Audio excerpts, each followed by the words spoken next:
ராசி அதிபதி புதன் தொடர்ந்து குரு பார்வை பெற்றுக் கொண்டிருக்கின்ற ஒரு நேரம். லாபஸ்தானமாகிய 11ஆம் இடத்திலே அதற்கு அதிபதியான செவ்வாய் ஆட்சி பலம் பெற்றிருப்பதால் மிகப்பெரிய ஒரு பொருளாதார வளர்ச்சி ஏற்படுவதற்கு வாய்ப்பு இருக்கிறது. புதிய முதலீடுகளை துவங்குவீர்கள்.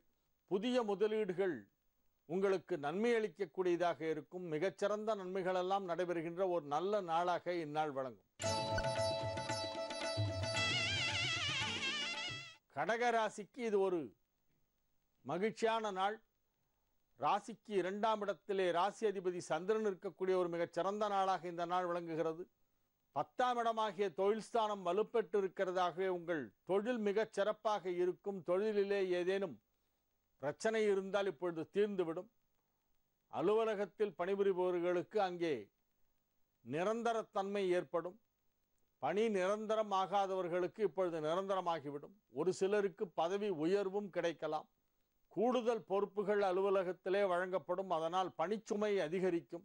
எனினும் மகிழ்ச்சியாக இருப்பீர்கள், ஆரோக்கியமாக இருப்பீர்கள், வெற்றிகரமாக உங்களது பணிகளை செய்வீர்கள். மாணவ மாணவியர் தங்களது கல்வியிலே மிகச்சிறப்பானதொரு முன்னேற்றம் காண்கின்ற நாளாக இந்நாள் விளங்கும்.